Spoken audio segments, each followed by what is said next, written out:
outro convidado está ok. É isso, Santu? Ah, está. Deu tudo certo. Vitor Choca. Mirchalka, é isso? Mirchalka. Tudo bem? Bem-vindo. Boa tarde, Ana Lu, boa tarde, Barros, boa tarde, Luan. Realmente estou Boa muito feliz tarde.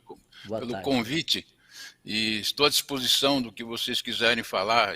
Antes de mais nada, quero agradecer o convite para vocês que estão querendo, primeiro, falar do passado, de um passado talvez glorioso de esporte, e ao mesmo tempo querer falar do presente e do futuro, falar sobre trabalhabilidade, sobre adaptabilidade, agilidade, aperfeiçoamento.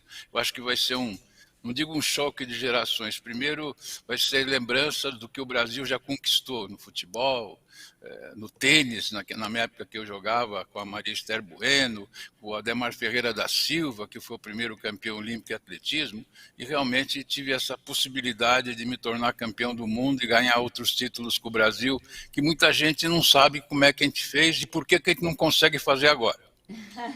Nós vamos saber. Nós vamos saber. Isso é importante. E aí, para quem está nos acompanhando, o Vitor é engenheiro, mestre em estatística, professor, autor de dezenas de livros, gestor educacional, palestrante e campeão mundial de basquete pelo Brasil. Muita coisa, hein? E bem diversificado, isso que é legal. Na realidade, na época que eu jogava, nós estamos falando de 1960, 70, o nosso esporte, e a maior parte dos esportes era amadora, então realmente a gente precisava fazer as duas coisas, ser, vamos dizer, dedicado ao esporte, mas também se dedicar a ter uma profissão, porque na época era muito difícil sobreviver do esporte. É verdade que aqueles que chegavam à seleção conseguiam alguma ajuda, uma espécie de um profissionalismo marrom, mas é totalmente diferente de hoje, que é o contrário. Quem se dedica ao esporte, ele é tão solicitado que ele não consegue estudar, não consegue se formar, não consegue, e aí quando termina a carreira, tem grandes dificuldades de se recolocar.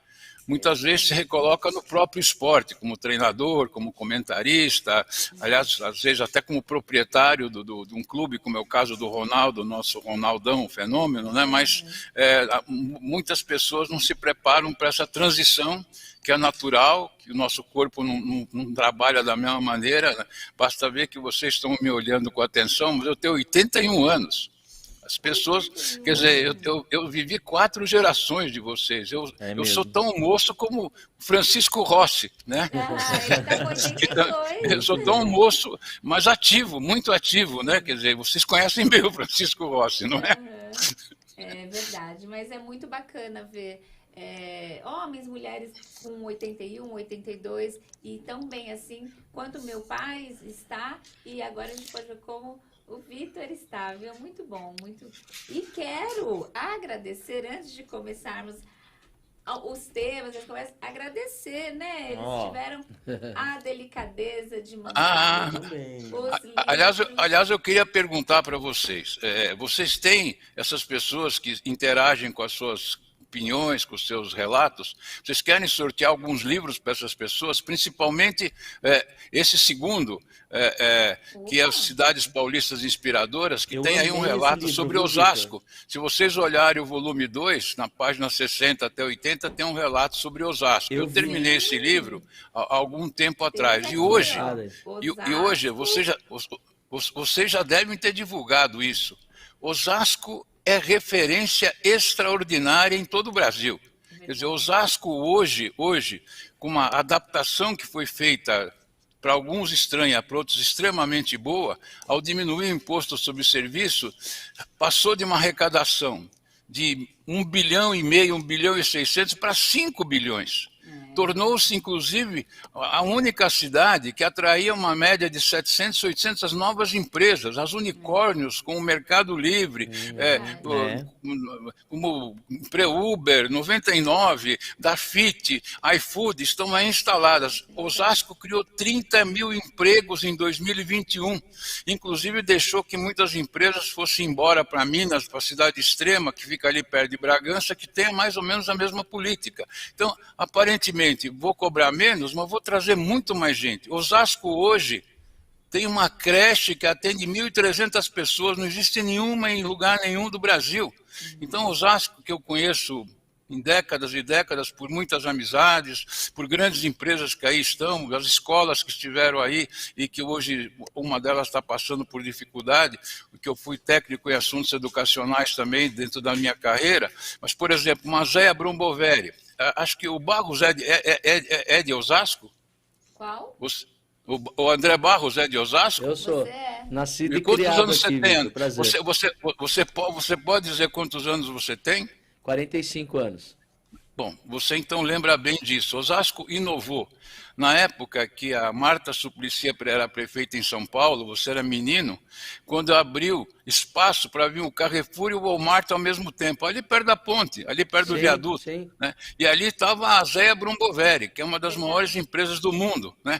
E eu, como engenheiro, como você citou aí, tinha muita relação com essa empresa, que é do setor elétrico, e muitas outras coisas que passaram. Inclusive, quem sucedeu seu pai foi o Celso Giglio. Foi. E o Celso Giglio se tornou presidente da Associação Paulista dos Municípios, e eu durante muito tempo tive contato com ele, porque eu criei numa das escolas que eu trabalhei um curso chamado Gerente de Cidade, em que o prefeito era ajudado por um gestor para fazer a parte técnica. E o Celso Giglio fez coisas maravilhosas. Aquele teatro que está naquela avenida em frente à Zé Bromboveri, ele conseguiu convencer a Câmara a liberar certas áreas para a área industrial que não era, e a iniciativa privada construiu aqueles prédios, aquele prédio especificamente. Mas, enfim... o teatro recentemente. Teatro então, Glória Gílio. Foi muita história, né? Conhece pouco aqui. Pois é. E Vitor, eu vou trazer algumas perguntas aqui desse bate-papo, de outros temas também, mas a gente vai começar falando da sua carreira como jogador. Então, eu falei... de uma das gerações mais vitoriosas, né, como foi dito, do esporte brasileiro, campeão mundial e medalhista olímpico com a seleção brasileira de basquete. Fala um pouquinho das lembranças que o senhor tem daquela época. Então, eu me formei em engenharia, mas nessa mesma época eu também queria ser professor. E na minha época, os mais antigos lembram que o Mackenzie fica na Rua Maria Antônia, que foi a escola que eu cursei, e em frente do Mackenzie ficava uma parte da Universidade de São Paulo, e eu cursei o curso de Física. Lá hoje, obviamente, hoje a USP está em outro lugar. Mas o meu pai sempre me dizia o seguinte: se você quer dar aula, você, como engenheiro, vai poder fazer isso. Mas se você quiser praticar engenharia como professor de física, você não vai poder fazer isso. E eu entrei no Mackenzie. Mas eu entrei no Mackenzie por uma coisa que vocês não vão lembrar muito.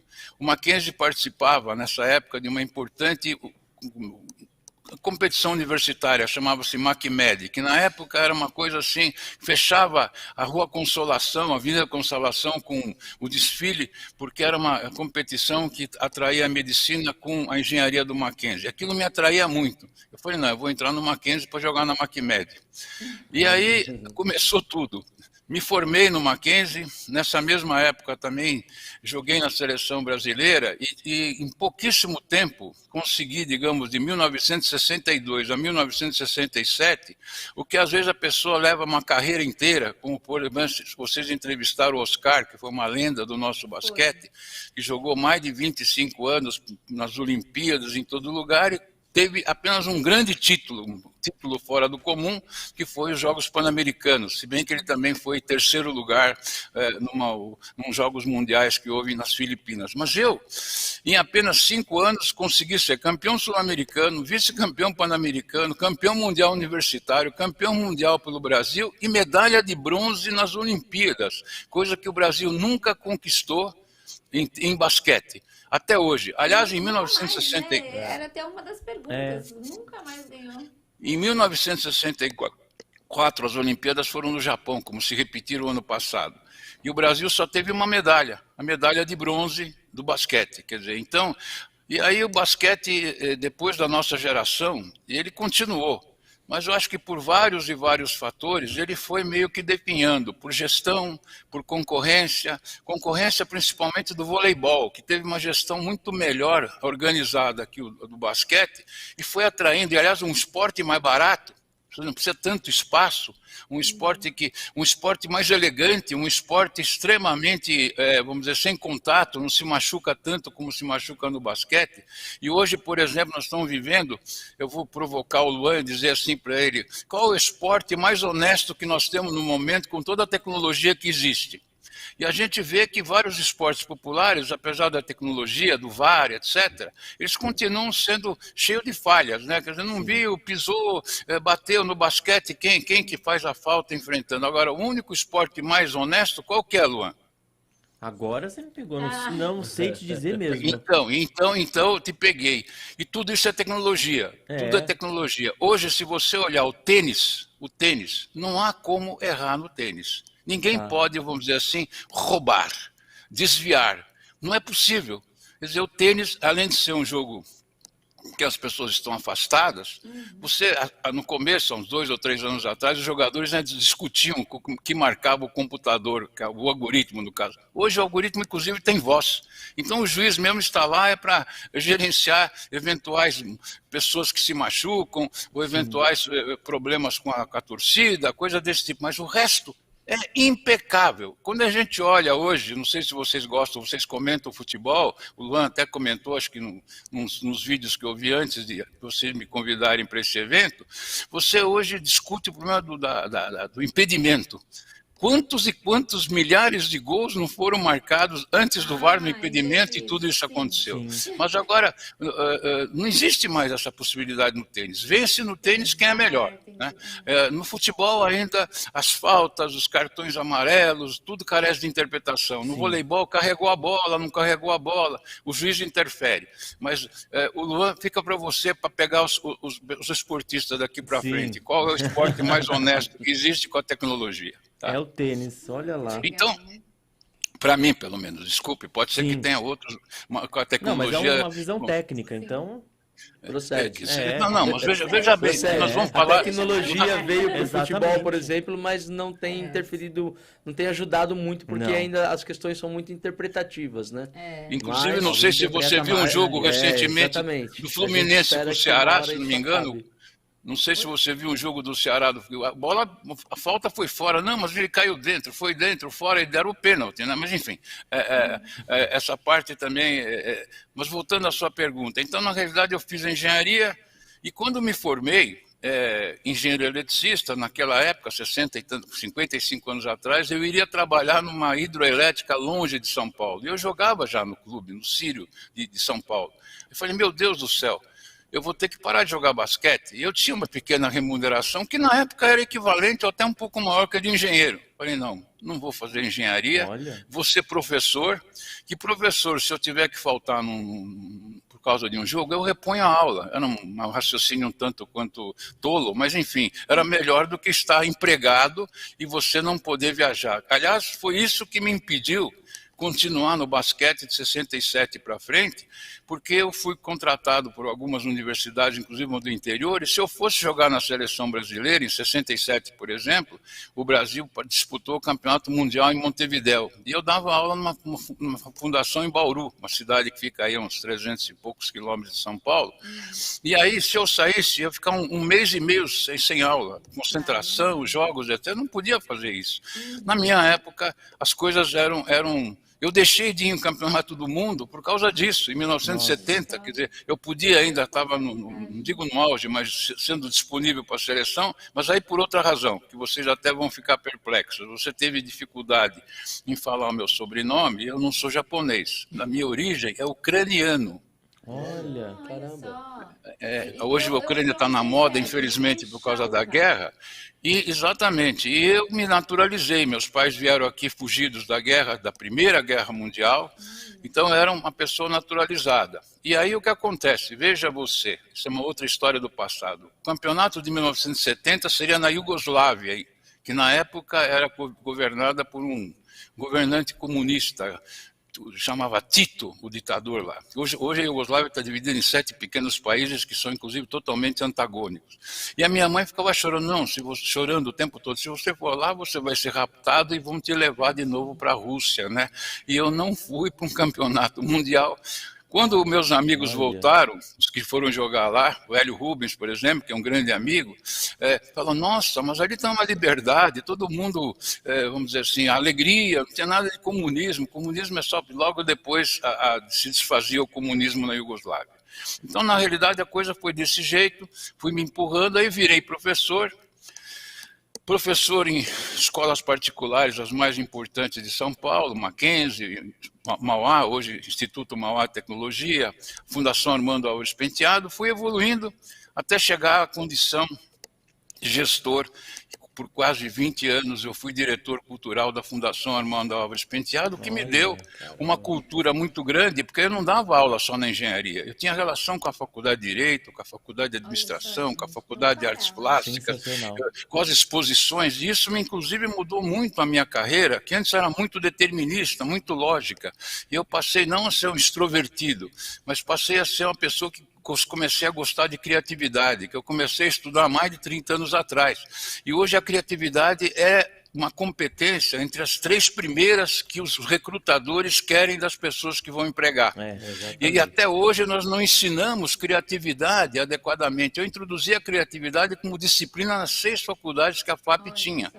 Então, escrevi vários livros, inclusive, não sei se vocês não estão vendo, mas atrás de mim tem uma série de livros que eu fiz nesses últimos 5 anos, e um deles, que eu vi, chama-se Economia Criativa e Fonte de Novos Empregos. E realmente o entretenimento, o turismo, a gastronomia, a música, a moda, são coisas sustentáveis que geram muito emprego e muito empreendedorismo, né? Claro que tem a parte mais técnica, os games, por exemplo. Hoje, o negócio dos games, não só como esporte, é o maior negócio do mundo, né?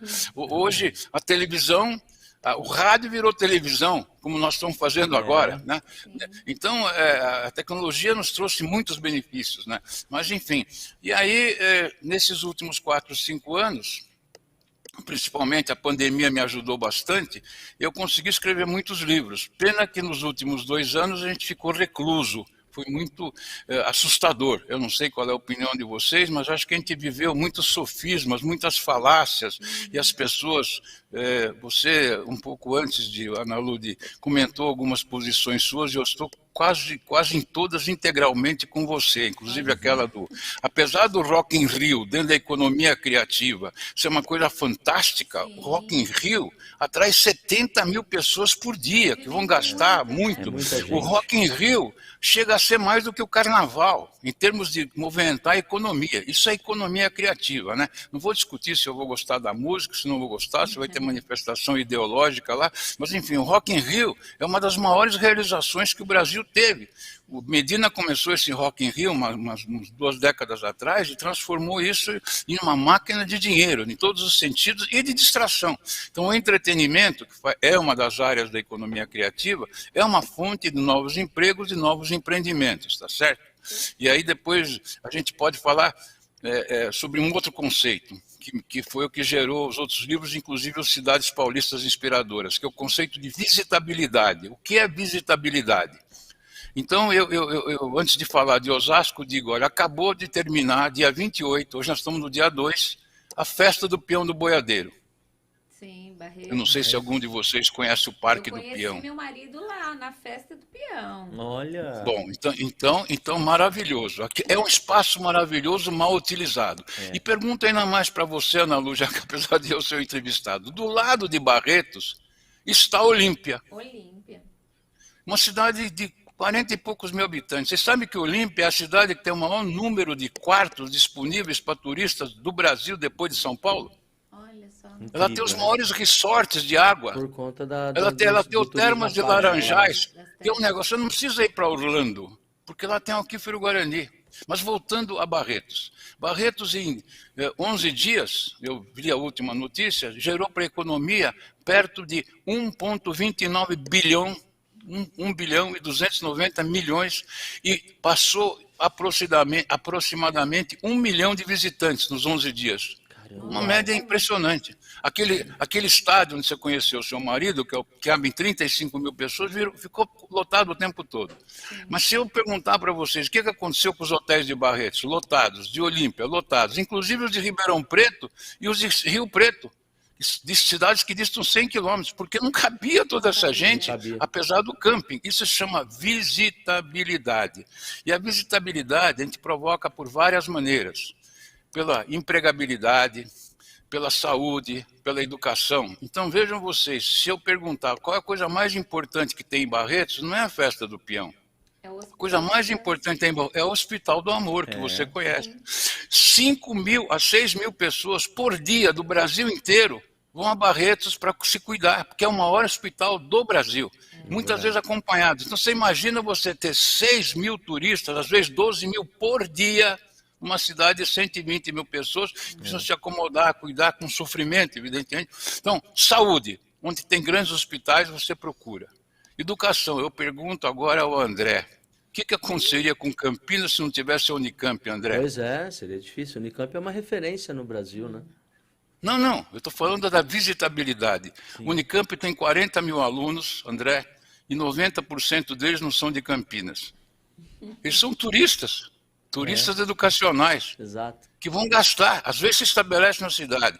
Então eu escrevi esses livros, Cidade Paulista, vendo o que as cidades fazem para ter visitabilidade. Não sei se vocês sabem, em São Paulo nós temos 645 cidades. E umas 200 são feitos rodeios, nenhum deles como é de Barretos. Mas em Jaguariúna tem rodeio, em todo lugar tem rodeio, porque é entretenimento, é visitabilidade. Mas vocês que têm que perguntar. Não, eu queria perguntar porque nós temos aqui o volume 2 do Cidades Paulistas Inspiradoras. Tem um volume Só 1 dois? com outras cidades? Sim. Não, veja bem. São 3? Aqui eu vou mostrar assim para quem está nos vendo, tem os 2 volumes. Como eu disse para vocês, nós temos 645 cidades. Eu não pude colocar todas as cidades aqui, até porque algumas são muito pequenininhas. Eu coloquei aquelas que, de uma maneira ou outra, tinham atrações. Por exemplo, Olambra, uma cidade pequenininha, não existia. Vieram alguns holandeses. Esses holandeses eram para criar vaca e vaca holandesa. Não deu certo. Eles começaram com flores. E hoje Olambra é referência, tem o Festival das Flores, as pessoas que vão lá, visitabilidade. Tem inclusive uma faculdade da flor. Mas como evoluir, como fazer? Tem contato, isso chama-se Brotas. Luan, você já foi a Brotas? Eu sou de Jaú, vizinho de Brotas. Então, aquilo ali, pensando bem, não era nada, um córregozinho que não tem nada, mas hoje é um lugar que vive, inclusive tem piscina quente, visitabilidade, você concorda?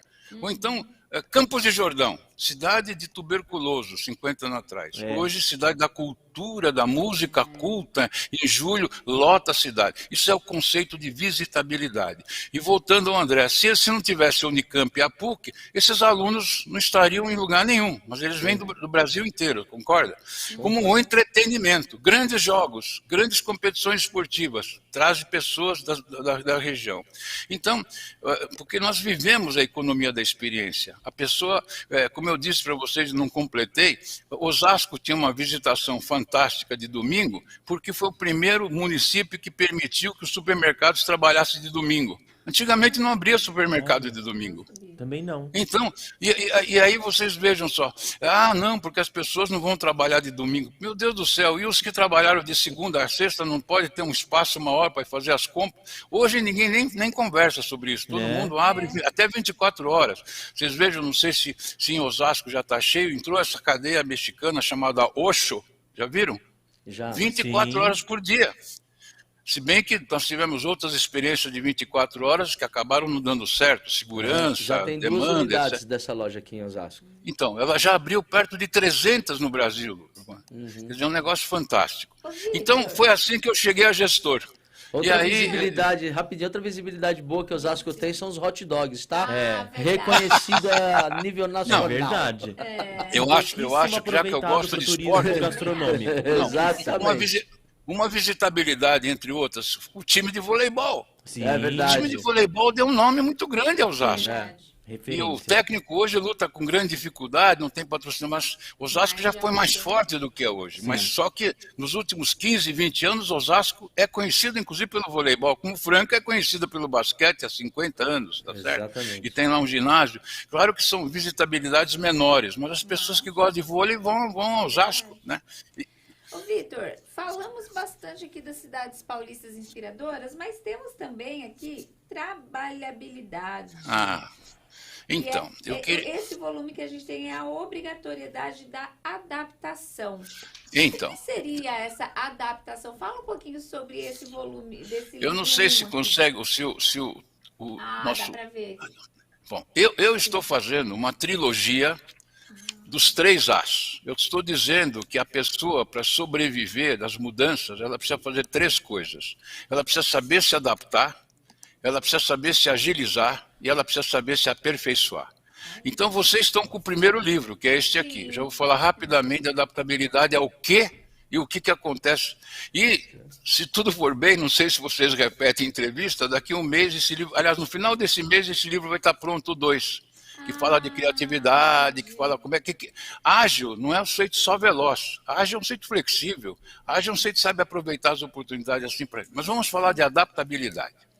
A adaptabilidade ficou famosa com aquele Darwin.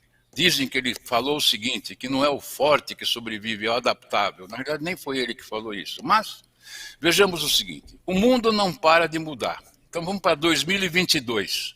Ao que eu preciso me adaptar? A inteligência artificial, ao Big Data, à internet das coisas, à computação em nuvem, ao 3 dimensões, ao 5G. A maior parte dessas coisas, inclusive, é incompreensível para a maior parte das pessoas, mas elas sabem usar. Só que se elas não se adaptarem e não saberem usar isso direito, vai acontecer o pior desastre, que é a perda de emprego, porque profissões estão desaparecendo e profissões estão surgindo.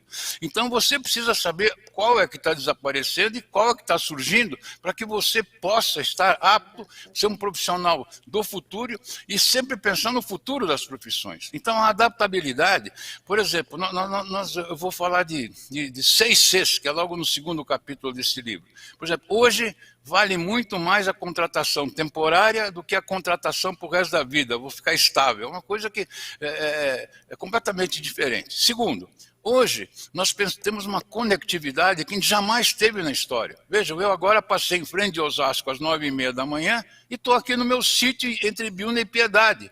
Né? Nós estamos falando, nós aprendemos a falar, nós estamos, vamos dizer assim, vivendo uma situação de ubiquidade.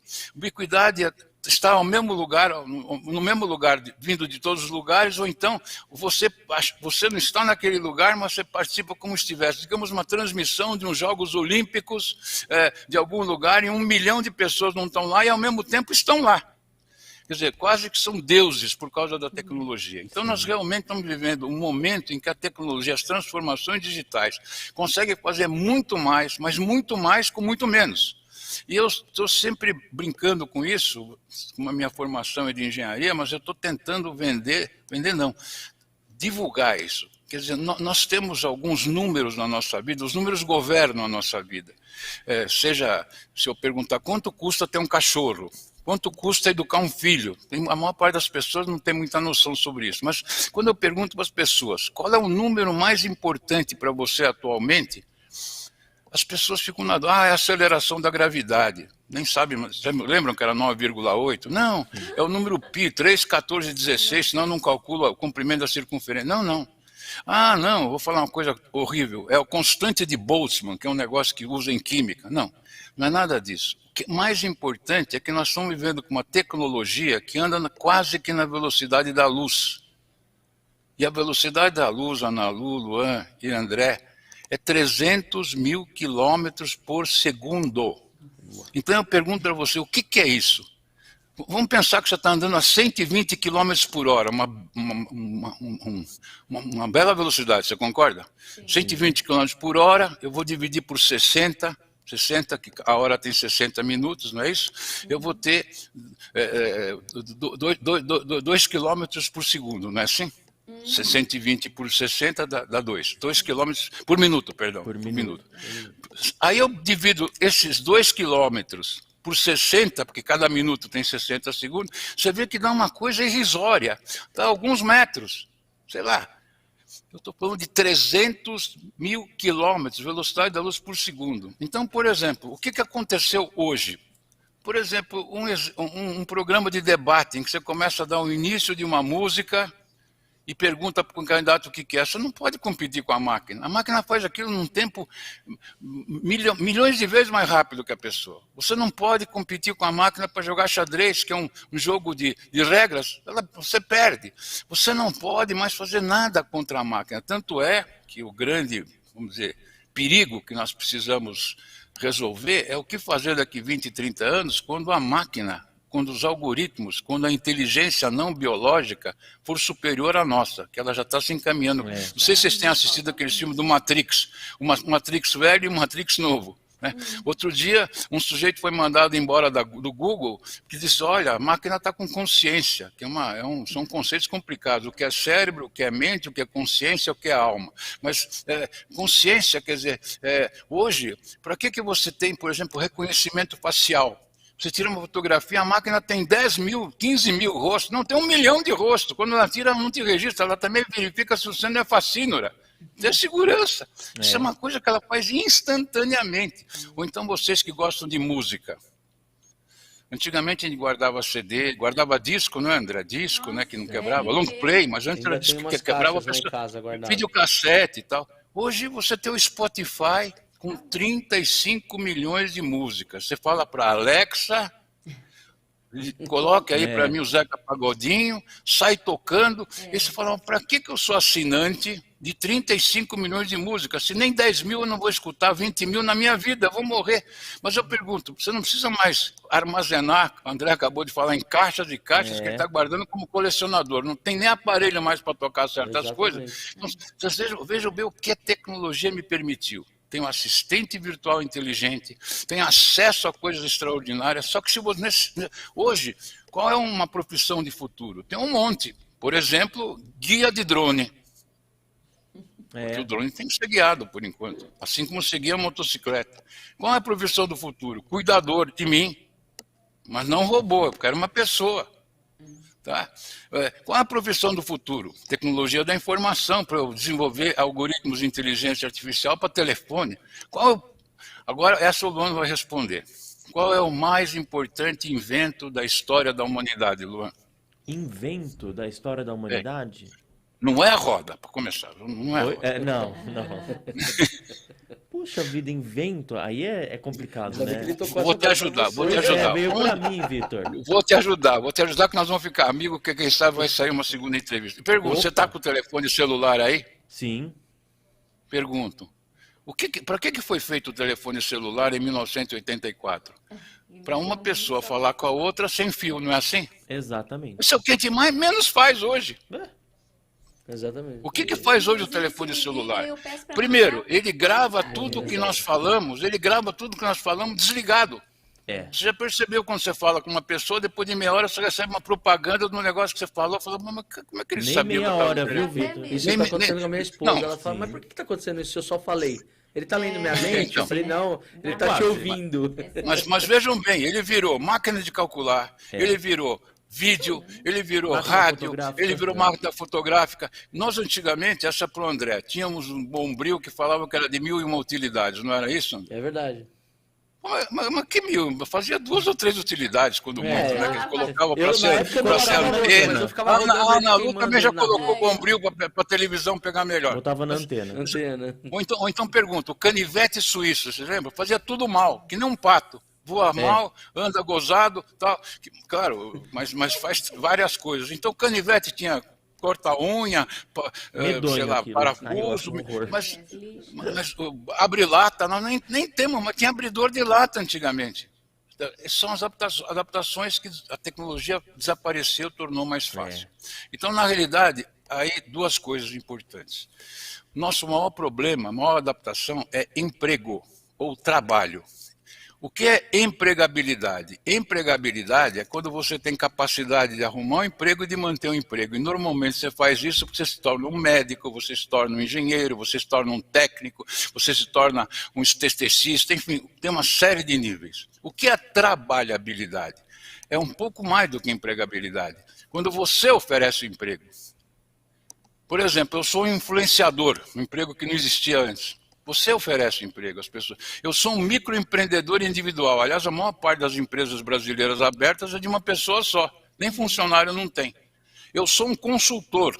eu sou um estrategista, eu sou um elaborador, ou então algumas profissões que a maior parte das pessoas sempre trabalhou isolado. Dentista, às vezes pode trabalhar para uma empresa no setor odonto, mas ele abre o seu consultório, como também o advogado. Então, trabalhabilidade é quando você pode ter a capacidade de oferecer. Eu sou um cantor, eu sou um palestrante.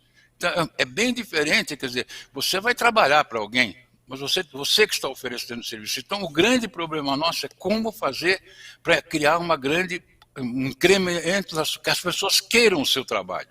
Tá? Então, trabalhabilidade ou empregabilidade seria um subgrupo, um subconjunto da trabalhabilidade. Eu não sei se foi, acho que deu para entender a diferença de um e outro. Tá? Agora, o que acontece? Emprego como telefonista, ascensorista, contador, tudo vai sumindo. Mas vão surgindo outros empregos. Atendente de supermercado. Ou seja, nós no Brasil vivemos situações híbridas que são gozadíssimas. Por exemplo, posto de pedágio. Já tem há muito tempo tecnologia, você passa lá. E ao mesmo tempo tem cobrador. E se você anda na estrada, olha, quando você está perto do pedágio, fala, olha, separa 10 centavos e 5 para o troco, porque 8,70. Você fala, pô, mas é um negócio obsoleto, maluco. Quer dizer, caramba, qualquer hora vai formar fila e forma, mas tem justificativas, não quero acabar com o emprego e tal. Eu, há mais de 30, 40 anos, ia para os Estados Unidos, já não tinha atendente em posto de gasolina. Aqui nós temos até hoje. Você fala, será que as pessoas não podiam estar fazendo outro serviço? Não, a gente está preservando. Tem muita coisa que na parte de empregabilidade e trabalhabilidade a tecnologia pode permitir. E o que está vivendo agora, as lojas autônomas, que daqui a pouco, quer dizer, o Sirva-se já foi implementado. O armazém de antigamente que a pessoa te servia já existem poucos. Você hoje vai, você compra, você faz o self-service e no final das contas, no aeroporto, no supermercado, você vai ter alguma restrição, alguma vigilância, se passou, está liberado, não passou, não está.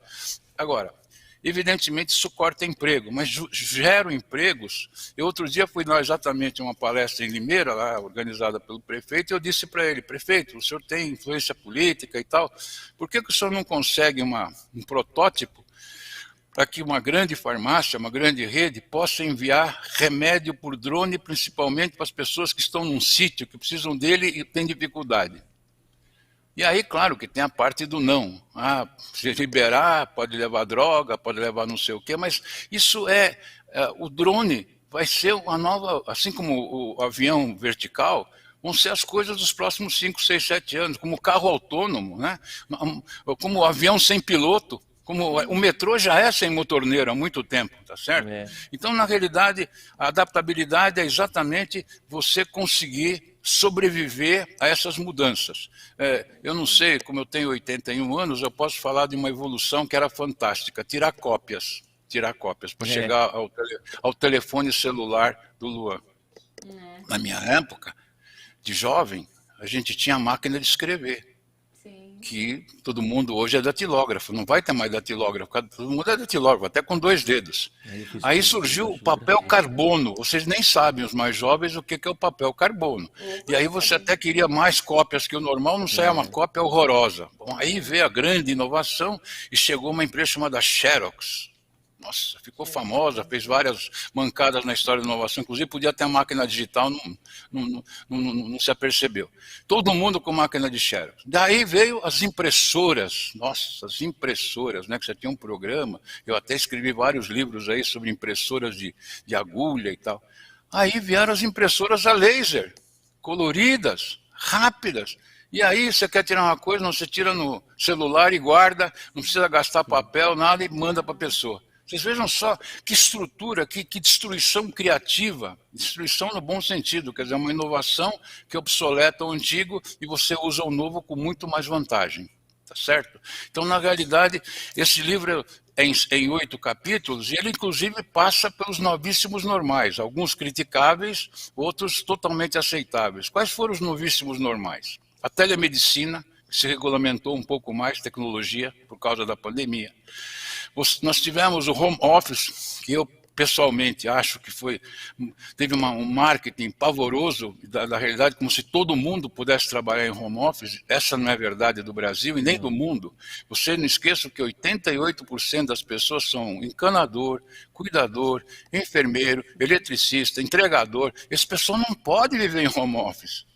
E home office, e ficar em casa, esse foi um dos grandes problemas. Nós não vamos falar de Covid, que foi muito mal gerenciada pelos governadores, pelos prefeitos em várias cidades, mas você não pode. Agora, claro, home office onde é possível, se você olhar hoje uma empresa como a Natura, que tinha as consultoras, as vendedoras, vamos dizer, que do catálogo de produtos, você deve talvez comprar alguma coisa na Natura, ela passou a chamá-las de influenciadoras, ensinou cada uma delas a abrir um site com aplicativo e, obviamente, elas dão pequenas lições do que você vai ter com cada produto para melhorar a sua estética, seu bem-estar. E a Natura diz que tem 1,5 milhão de consultoras. Você imagina que emprego fora do comum hoje com aplicativos, né? Então, na realidade, o próprio empreendedorismo aumentou, né? E principalmente as duas maiores falhas nossas. A maior falha nossa que a tecnologia não resolveu foi a educação, que a educação, a EAD, a educação à distância, foi um fracasso pavoroso, e quando vocês querem ver o fracasso, tem um fato. Quantas pessoas se inscreviam no Enem antes da pandemia e quantos se inscreviam no Enem depois da pandemia? Então, os números de 2019 chegam a 5 milhões. 2020 e 2021 caiu para 3 milhões. E por que as pessoas não se inscreveram? Porque elas não aprenderam nada, elas não foram no Enem. Isso é uma falha pavorosa, né? Porque o professor não estava preparado. Dar uma aula e manter a atenção na tela é um negócio que as pessoas não estão preparadas. E, apesar de que as pessoas estão extremamente acostumadas a ver a tela, vocês vejam que o que predomina no mundo hoje é o TikTok. O Facebook está extremamente preocupado, né? Hoje chamado de Meta, porque as pessoas querem ver 2, 3 minutos. Um blog de 30 minutos. Eu espero que a nossa conversa, que está realmente, acho que interessante, as pessoas fiquem, eu pergunto para minha netinha, você viu isso? Vô, isso aí vai levar 5 minutos, eu não vou ver. Quer dizer, mas não pode ter essa cultura. Nós temos que lutar com os netos e com os filhos, quem for gente mais nova, para que elas realmente tenham alguma coisa mais profunda, se aprofundem, não fiquem superficialmente. Quer dizer, no mundo da trabalhabilidade hoje, nós temos 3 tipos de figura. O especialista e o generalista. Só que não o generalista superficialista que não sabe nada. Tem que ser um tipo polimata. Polimata é um sujeito que tem várias áreas que ele domina razoavelmente bem. Por exemplo, morreu recentemente o Jô Soares, que atuava em várias áreas e tal. A gente pode chamar ele de um polimata, né? Para ter um exemplo assim, né? Então, e no meio disso tem o versatilista, que não é nem uma coisa nem outra, mas ele, umas 3 ou 4 áreas, ele sabe bem. Antigamente tinha, o Leonardo da Vinci, sabia 20 coisas, mas o conhecimento era muito menor. Hoje, para você se aprofundar e ser um generalista, o que é bom, ser especialista ou ser generalista? E se for especialista, o que você deve aprender? No que você deve se requalificar, né? Então, na realidade, esses são os temas que eu quero desenvolver nos 3 livros. Eles estão os 3 prontos, como eu disse, o segundo vai ficar pronto agora. E até pergunto para vocês querem sortear alguns livros do volume 1 e 2 das Cidades Inspiradoras para os seus perguntadores, que assim eu mando meus filhos mandarem os livros para vocês. Queremos, o pessoal está até, a Cor da Terra já mandou aqui, muito boa a conversa, estou aprendendo muito e já quero esse livro. A Lígia também falou, é muito bom mesmo o programa, está muito bom o programa. É importante ouvir quem tem tanto conhecimento. O Manuel Carlos também, maravilha esse programa. Posso até discordar de algumas opiniões, o que é normal, mas o conteúdo está ótimo. Muito bom. Vitor, a gente ficaria aqui muito mais tempo conversando. Nosso tempo está curtinho, a gente ainda vai fazer um sorteio do aqui, celular. Que hoje a gente vai sortear um smartphone para o pessoal. Eu quero agradecer imensamente, aceitamos sim os livros para fazer esses sorteios, o pessoal vai adorar. E a Janaína Souza também colocou, excelente o programa. E eu quero deixar o espaço para o senhor fazer suas despedidas, agradecer imensamente a sua participação. É incrível, né? Nossa, sensacional. Um conhecimento, assim, que a gente fica até e fala, gente, a gente não conhece nada, é uma aula. Então, eu só tenho a agradecer e deixar o espaço para que o senhor deixe as considerações finais. Bom, para não ser, que toda pessoa que se passa pela fase de professor vira meio, às vezes, aborrecido em termos de fala. Eu gostaria de destacar 3 pontos. Primeiro, agradeço muito a vocês e desejo cada vez maior sucesso na rádio. Eu sei que vocês já têm um sucesso fora do comum e que as pessoas liguem para essa outra parte da nossa tecnologia, que é o YouTube. Quando eu era menino, tinha 4, 5 canais de televisão, depois vieram 20, depois vieram 100. O YouTube são centenas de milhares, de todo lugar. Quer dizer, se a pessoa, eu sempre na criatividade fazia uma frase, Ana Lu, quando foi a última vez que você fez uma coisa pela primeira vez? Quando foi a última vez que você fez a coisa pela... Quando a pessoa demorava para responder, eu falei, meu Deus do céu, tua vida deve estar chata. Hoje é muito fácil. Não, hoje é muito fácil não estar chato. É só entrar no YouTube. Ver gastronomia, ver viagem, ver entrevista. O YouTube é uma coisa fora. Isso não existia. O YouTube foi a maior aquisição das grandes empresas. Bom, a segunda é que realmente eu gostaria de agradecer muito da gente poder estimular as pessoas a se preocuparem com o que é trabalhabilidade, porque o futuro, eu acabei não falando os outros 6 Cs, compartilhamento, colaboração, construa você mesmo. Nós temos hoje uma máquina de 3 dimensões, o cara não é um artesão comum, ele não fica fazendo canequinha e camisinha, ele faz prótese.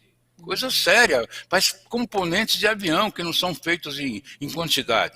E, finalmente, a criatividade. A criatividade, que é exatamente o tópico que eu vou mais abordar no livro 2, que vai ficar pronto, eu espero que vocês fiquem curiosos, e a gente poderia ver como é que se aprende criatividade, como é que se torna criatividade. Isso é um dom? É um talento? É uma vocação? Ou é tudo junto um pouco? E como é que a gente desenvolve para ser criativo? Né? E depois, evidentemente, o terceiro livro, que é do aperfeiçoamento, que inclusive como é que você constrói uma marca pessoal, como é que você se torna um influenciador, como é que você se requalifica, enfim, sempre procurando a trabalhabilidade. Então, eu agradeço muito a vocês, espero que as pessoas que tenham visto, tenham achado pelo menos provocante, e eu vou pedir para os meus filhos mandarem pelo menos 3 conjuntos desse livro que tem Osasco e mais 57 cidades paulistas e o estado de São Paulo, é um estado super pujante, é a referência, é o Brasil andando para frente, e em todas essas cidades tem alguma história do que ela está fazendo para realmente aumentar a visitabilidade a ela, e ao aumentar a visitabilidade cria empregos, até temporários, mas as pessoas sobrevivem com esses empregos. Vocês imaginam quanta gente não foi contratada para atender aquele 1 milhão e pouco de pessoas que foi na festa do peão de boiadeiro em Barretos. Tá? Então, agradeço muito ao André, ao Luan e principalmente a você, filha de um homem extraordinário. É mesmo. Obrigada mesmo. A gente que ficou aqui, né, de boca aberta, ouvindo tanta coisa importante, interessante. Eu vou repassar esse carinho ao meu pai, viu? Pode ter certeza. Obrigada, parabéns. 81 anos, o senhor comentou, uma vitalidade incrível. E até o Humberto Massareto está perguntando aqui como pode compartilhar o link para aquisição do livro com desconto também. A gente vai conversar depois fora do ar, Humberto. Se quiser entrar em contato aqui com a emissora, porque a gente pode achar, de repente, uma forma de colocar até no nosso site, colocar um link para o pessoal de clicar. O Humberto é um sujeito suspeito, porque é um grande professor e meu amigo. Então, eu acho que nós começamos o programa com 7, 8 pessoas, agora temos pelo menos umas 15 aqui, uns amigos, eu não sei quantas pessoas estão nos vendo. Eu sei que vai aumentar. O pessoal vai assistindo depois, é muito legal. E só tenho a agradecer, viu, Vitor? Obrigada. E que Deus abençoe. E a gente vai esperar, então, os livros para a gente sortear aqui. Tá, eu vou pedir para o meu filho Alexandre entrar em contato com a assessoria e ele vai mandar os livros segunda-feira para vocês. Combinado. Tá bom? Obrigada. Bom final de semana. Tá. Obrigado, Vitor. Obrigado, Vitor. Sucesso para vocês. Sucesso. Igualmente. Obrigada, você Sucesso. Também. Que bacana, Nossa, né, gente? Que aula. Bate-papo. História, a gente vai assim. Muito bom. Uma aula. A Vânia Souza colocou também super programa. É muito bacana, porque a gente, como a gente fala, na sexta-feira a gente traz pessoas de todas as áreas e sempre a gente aprende mais. Essa foi muito boa. Ele me deixou até emocionado. Olha, um comentário da Maria José Oliveira Zezé.